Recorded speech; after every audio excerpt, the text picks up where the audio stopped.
This is INCRadio, DCEM 954, the voice of truth, the official radio station of the Church of Christ or Iglesianicristo.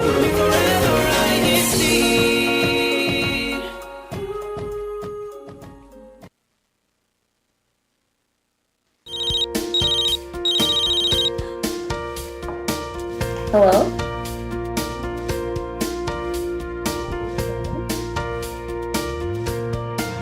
Hello? Hello?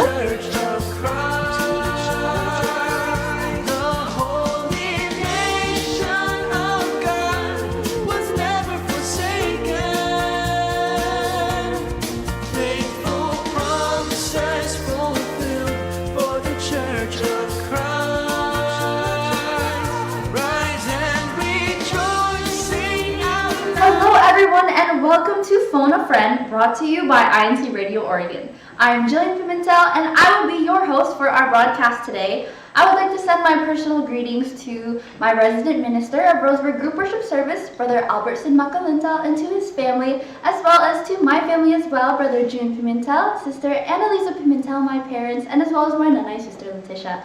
And also to all of our viewers, we hope you stay tuned for our entire broadcast today. I also have a full panelist with me, so why don't I go ahead and first introduce my co-host. So, hi Sadie, thanks for joining us today. Hi Jillian, and hello to everyone viewing Phone a Friend today. I'm Sadie Pizarro from the local congregation of Hillsboro, and I would like to give my greetings to our resident minister, Brother Danny J. Angeles and his family, as well as my family, Mar and Melinda.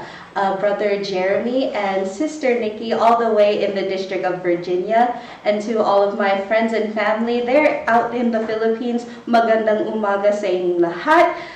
To Brother Chris Basa and his wife, Brother R.G. Huario, and Brother Nathaniel Corpus. And we would like to introduce to you our panelists for today. So, hi Jonah and hi Tyler, why don't you introduce yourselves and give your greetings? Hi everyone, my name is Jonah. I would like to give my greetings to Brother Warren Maneja in the local congregation of Portland. I would also like to give a greeting to my family back in home in the island of Kauai in Hawaii Pacific. Hi to my mom and dad and my sister. And hello everyone, my name is Tyler Jacinto from the local congregation of Albany, and I'd like to give a greeting to the resident minister there, Brother Paulo Cuesta, and also like to greet my family back home in Hawaii. Hi Mom, hi Dad. Alright, so thank you Tyler and Jonah for joining us. And for our topic today, which is pursuing higher education in-state versus out-of-state. So in our show, expect to have some helpful tips for deciding whether to study in-state or out-of-state, a Health Wise segment featuring our district's CMDPS for braving the flu season, and as well as upcoming activities. Now, we invite you to keep engaging with us in our live chat because we would love to hear your thoughts and share them on our show today. And so why don't I go ahead and pass it on to you, Sadie. I'm really excited for this topic. Yes, so in our topic today, for many students, especially those high school students, choosing where to further their education after high school is the very first major life decision that they'll make. There are numerous options when it comes to choosing where to study, and it can be overwhelming to even begin thinking about.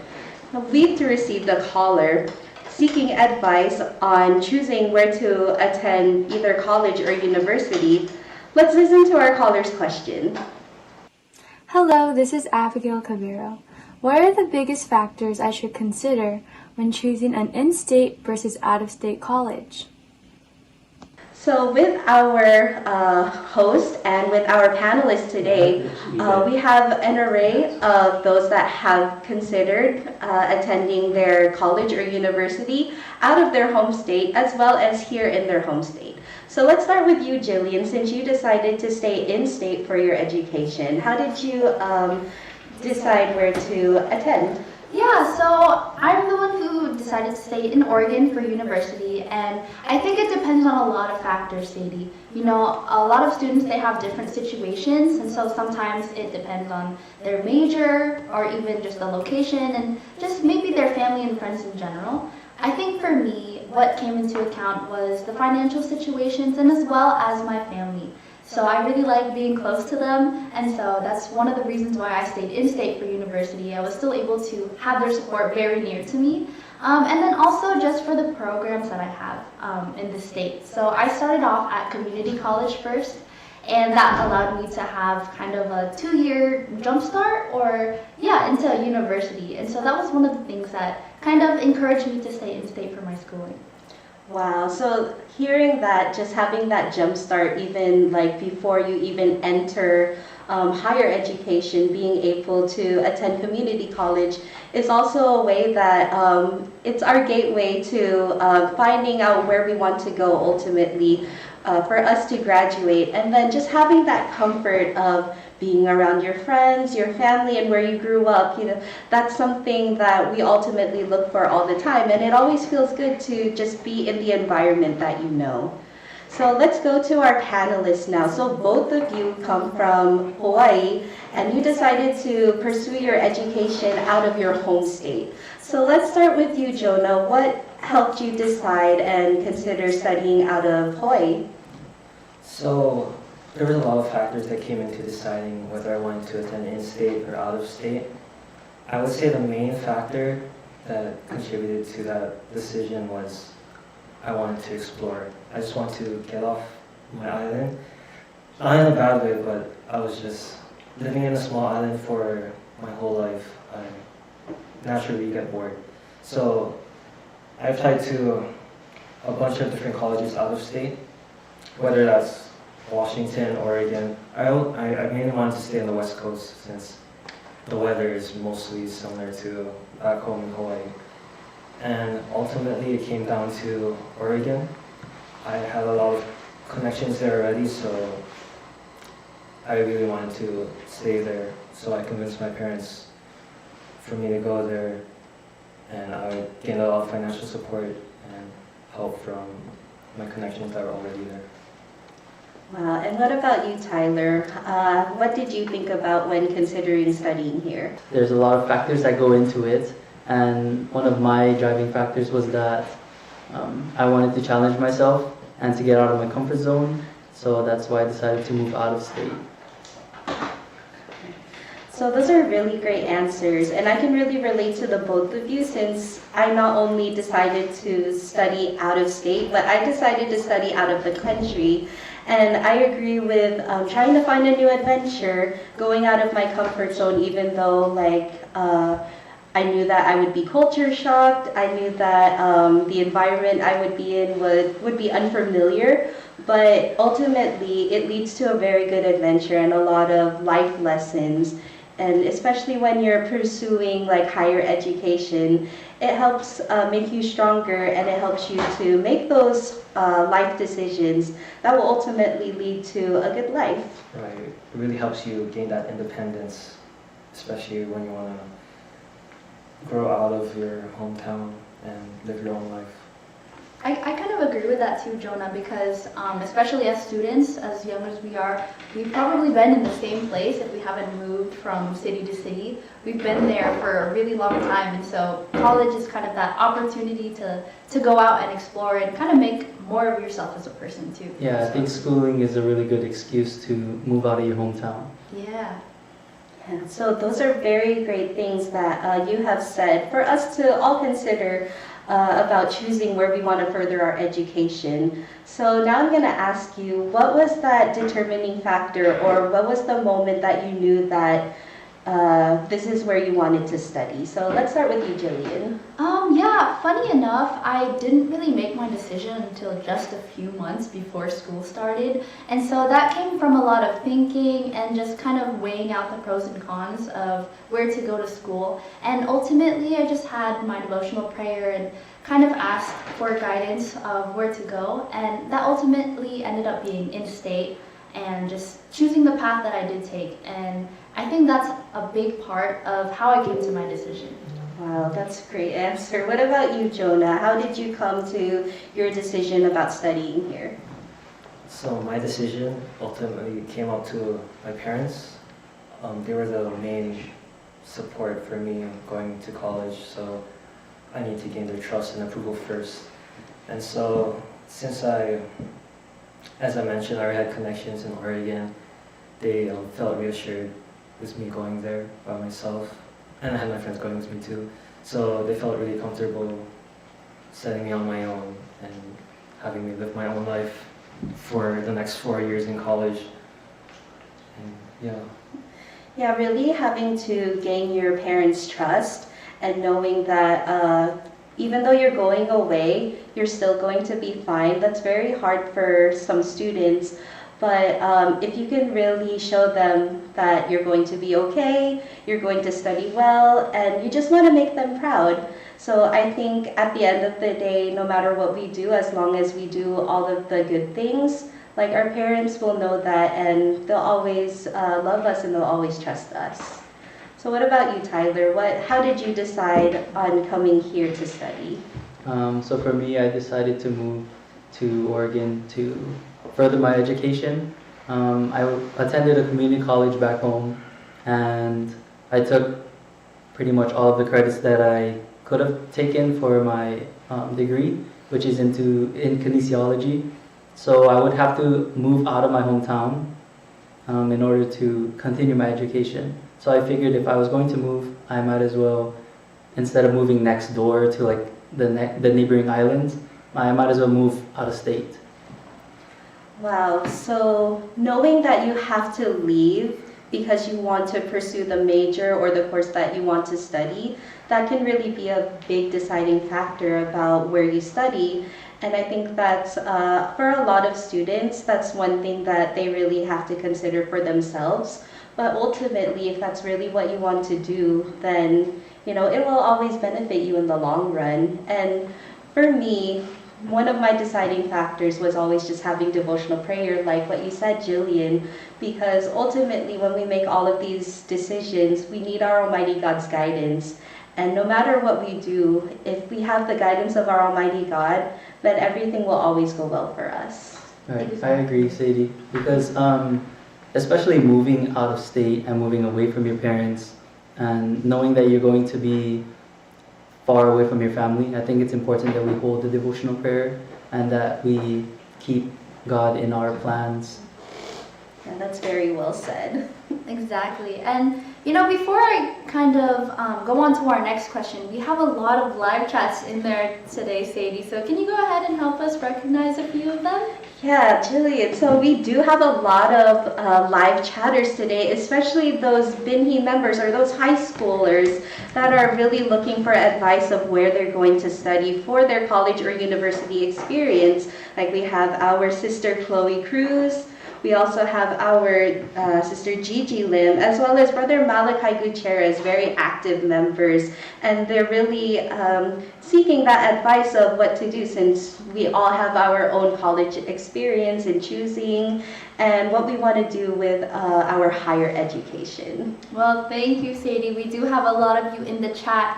And so, as the beginning of the school year begins, and that's also the beginning of flu season. We have a lot of colds and sniffles, and so we have a segment from our HealthWise created by our District of Oregon, CMDPS, who's going to give us some advice on how to fight the flu. Hello everyone, I'm Lorelai Argoso, CMDPS President of Oregon. CMDPS stands for Christian Medical, Dental, and Paramedical Society. I can't believe it's already October. It's already the season of fall. But do you know what else is here during this time of the year? It's also the flu season. So today, our CMDPS officer will inform you and educate you on how to prepare and fight for the flu. So please stay tuned so you will be well informed and become health-wise. Hello everyone and welcome to today's HealthWise segment. I am Jem Brooks, a registered nurse, and I'm from the local congregation of Beaverton. Flu season is here again. It spreads fast and can really knock us down. But the good news is there are strong, simple steps we can all take to protect ourselves and our families. Today, we'll talk about fighting the flu and how prevention is the best medicine. The flu is a contagious respiratory illness that is caused by influenza viruses and affects the nose, throat, and lungs.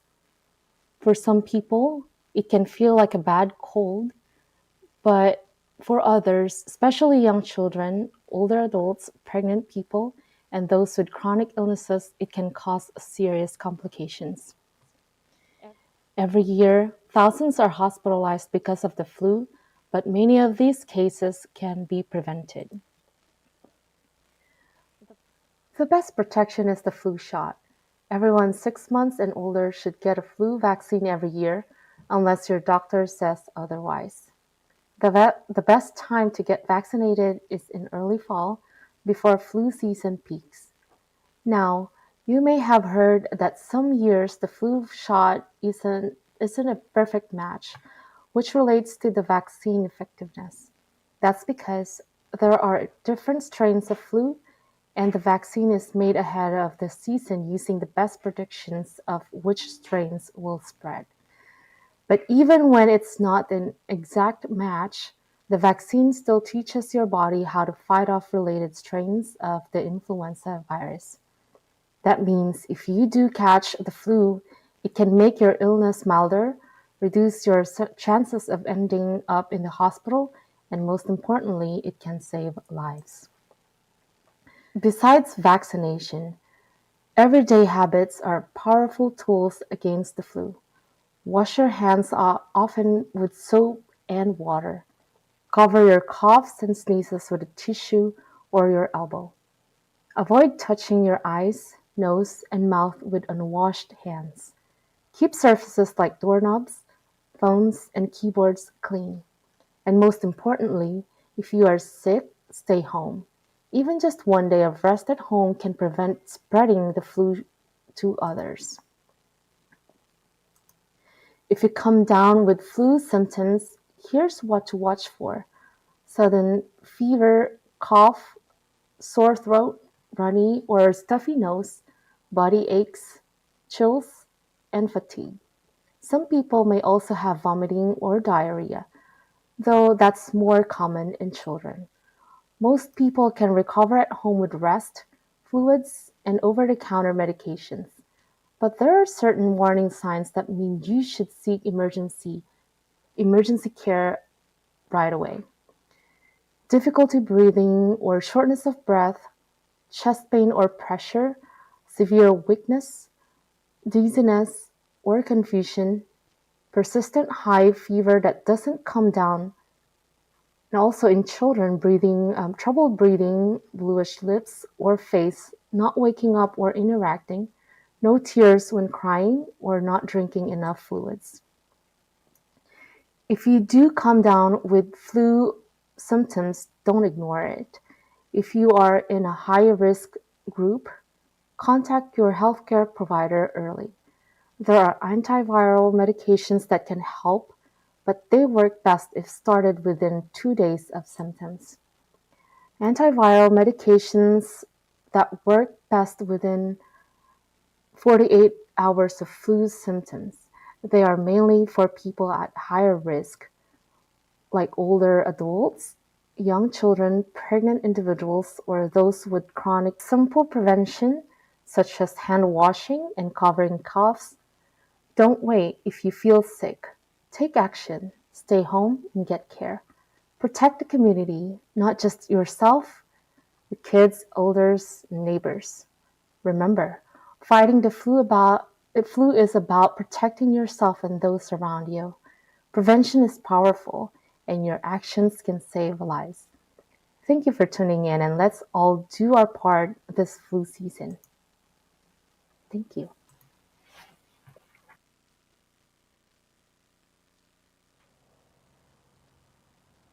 Now that you have learned how to prepare and fight the flu, I hope you and your family will stay healthy and be well prepared for this season. Thank you again for joining us in our HealthWise segments here in INC Radio Oregon. Alright, so thank you to CMDPS for all of those helpful tips, and we hope that all of our students and as well as everyone is able to take those into account as we enter these cold months. And so we have another caller who has this question, and so our texts are going to help us go ahead and play this caller question by Brother Justice Navarro. Hello, this is Justice Navarro. I'm going to attend a university in my home state, but this is my first time I'll be moving away from my home family and friends. How do I cope with this transition and combat homesickness? Justice has asked a very good question because experiencing homesickness, it's not just limited to going away to college or to university, but it's also applicable to those who move away for a career, opportunities, or even those who want to start a new chapter of their life in a different place. And so, how was it for both you, Tyler and Jonah? Did you guys have homesickness coming over here to Oregon? Yeah. How did you cope with that, Jonah? Homesickness is really inevitable. I feel like when it comes to just moving away from your family, I'd say first of all, you really need to put the church first, put God first in your life. Stay active in your duties, attend activities when you can, take up a duty even, and always attend worship service. When you can keep yourself busy with church, then you won't feel alone. You'll always have God with you. You can always hold your devotional prayers, and they'll help you stay close to God and keep your faith. So that's really important when you move away from your parents by yourself. I agree with that, Jonah, because whenever you take up duties and you make new friends in the new local congregation that you're registered in, it maybe reminds you of home because you have that sense of welcoming and that sense of family in your new local congregation. So how about for you, Tyler? Did you feel homesickness? Yeah, I definitely felt homesick. I grew up in a household where I had three other siblings, so I always shared a room with one of them. I was never alone, and then moving here and living by myself, I definitely felt homesick. But I feel like attending church activities and making friends within the church really helped. Like meeting Jonah. When I first moved, he was like one of my first friends, so that was nice. And joining the church activities, like I said, and meeting everyone from the district. Yeah, exactly. And so, in our district, we also have the Christian Brotherhood International, Right. which is the society for all of our students. And so, how did that kind of help you transition into feeling more at home in our district? I think that helped me because we all have not just having our membership in common, but also the hardships that come with school and studying. So we could, help each other out in that aspect. Yeah, exactly. And so that's why being part of all of these activities and as well as our CBI in our district is really beneficial to overcoming that homesickness. And Sadie, you mentioned that you went away from the country for schooling, and so how was that? Because you can't just fly home, or you can't fly home. You can't just drive home really easily. So how was the homesickness for you? Yes, so just like what Jonah said, experiencing homesickness is very inevitable, especially when you're not only miles away, but like there's an ocean separating you from your family. And for me, the way that I coped with it was, of course, just being able to contact my parents and my brother, because back then we didn't have a lot of the luxuries that we do now. Like there wasn't any video call yet. All we could really do was email, but just doing that, staying connected with them, it gave me a sense of comfort when I needed it. And then just like what everyone's been saying, being active in the church activities, always performing my duties, and then just being around people my age, members when I was a Binhi members and then Kadiwa members, because we can really relate to each other, because it's not only attending church and activities, it's also relating to the same culture that we have. And I think that's also why it's very important for college students, especially those that are away from home, to join the Christian Brotherhood International, because it not only helps us remain active members, but it also helps us to maintain that Christian culture that we all have in common. And at the same time, we also get our spiritual guidance. We always have devotional prayer so that no matter what we do, no matter if it's pursuing our education or pursuing a new career in life, we always have that guidance from our Almighty God, and everything will just work out better for us in the end. That is very beautifully said, Sadie. And yeah, just having all of those connections, especially when you're far from home, can be super helpful to kind of overcoming that homesickness. And so there's a popular topic that comes across whenever you think about schooling and moving, and that's the ideas of roommates. And that could be also another way of just overcoming that homesickness as well. And so I'm kind of curious, Tyler, Jonah, did you guys have roommates, especially since you guys moved so far? So how about Jonah, what was your situation like? Yeah, so during my first year of college, we're supposed to stay on campus. That's obligatory for students in their first year. So I was paired with one roommate. He was pretty intimidating, I would say, but not in a bad way. He was really good at everything. So he was he was very he was strong, he was smart, athletic.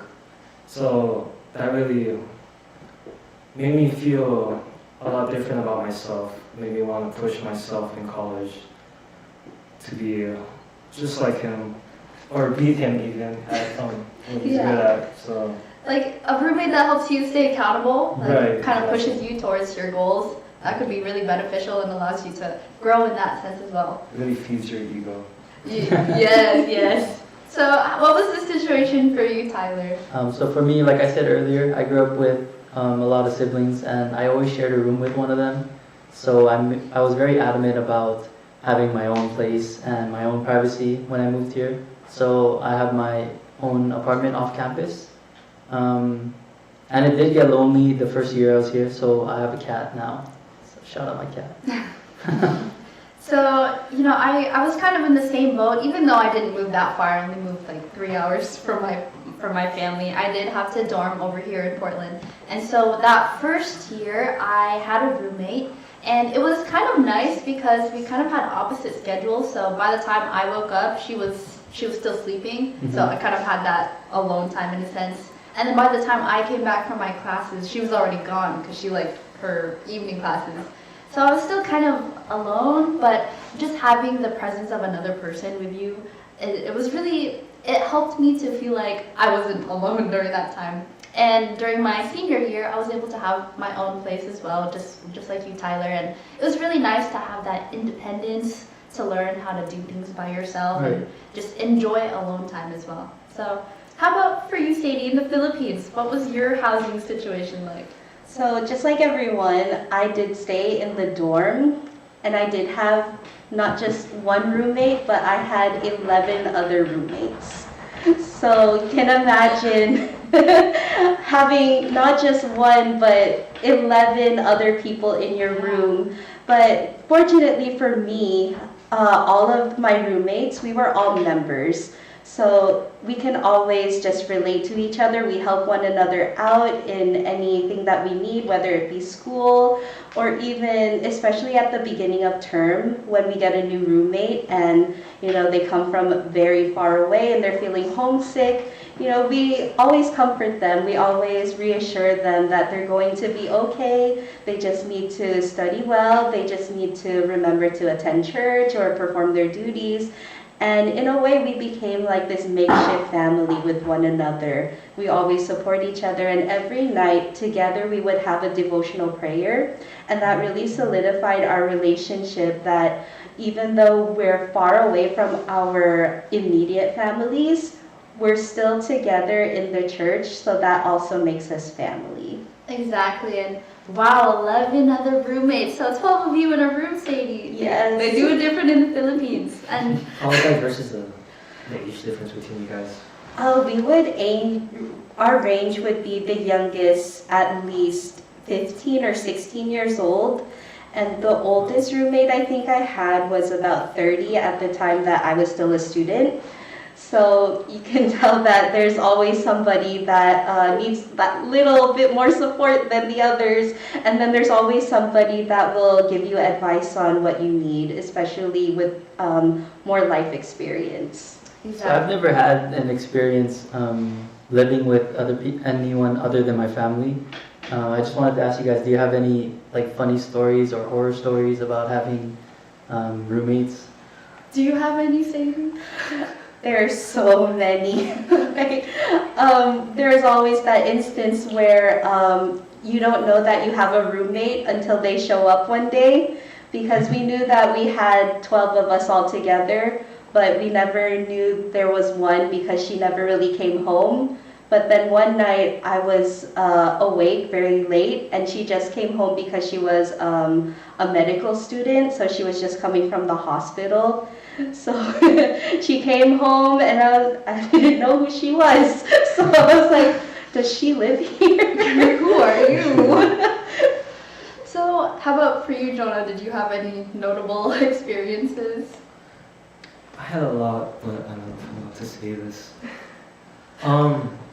Our bathroom situation. So, for me personally, in my first year of college, we had 3 rooms, each with 2 people, and we all shared one bathroom. So that bathroom, over the course of the year, was up until the end, it was completely filthy. No. And there's been a lot of incidents that happened in that bathroom that I don't know if I can say this on camera.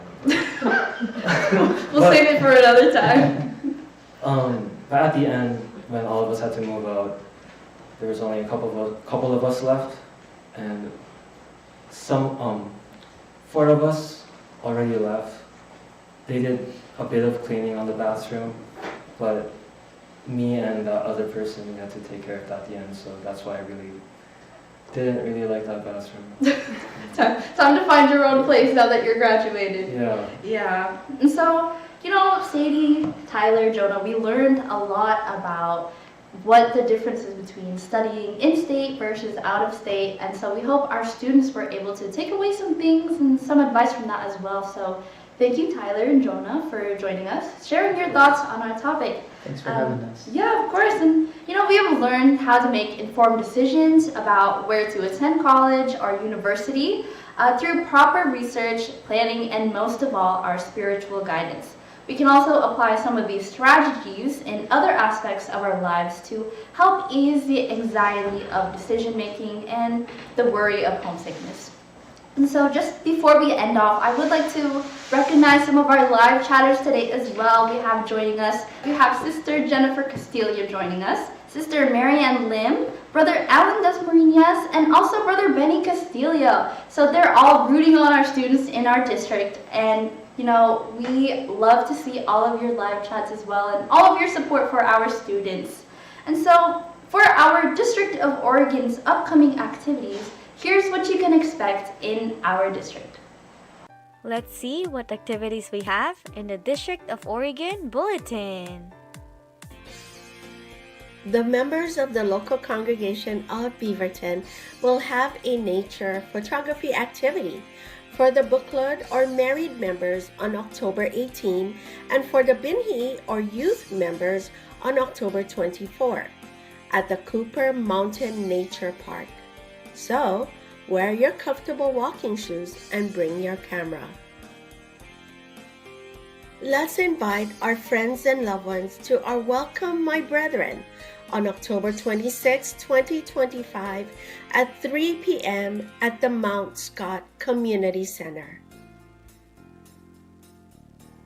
We will be having a Health Watch activity on October 25 at the Vancouver Local Function Hall. It's a great opportunity to have your blood pressure checked, blood sugar tested, and find out more information on health topics. See you all at the next activity. All right, we hope to see you all at those activities, and I'll hand it off to you, Sadie, for our acknowledgements. So we would like to thank the following brethren for their assistance in making this broadcast possible.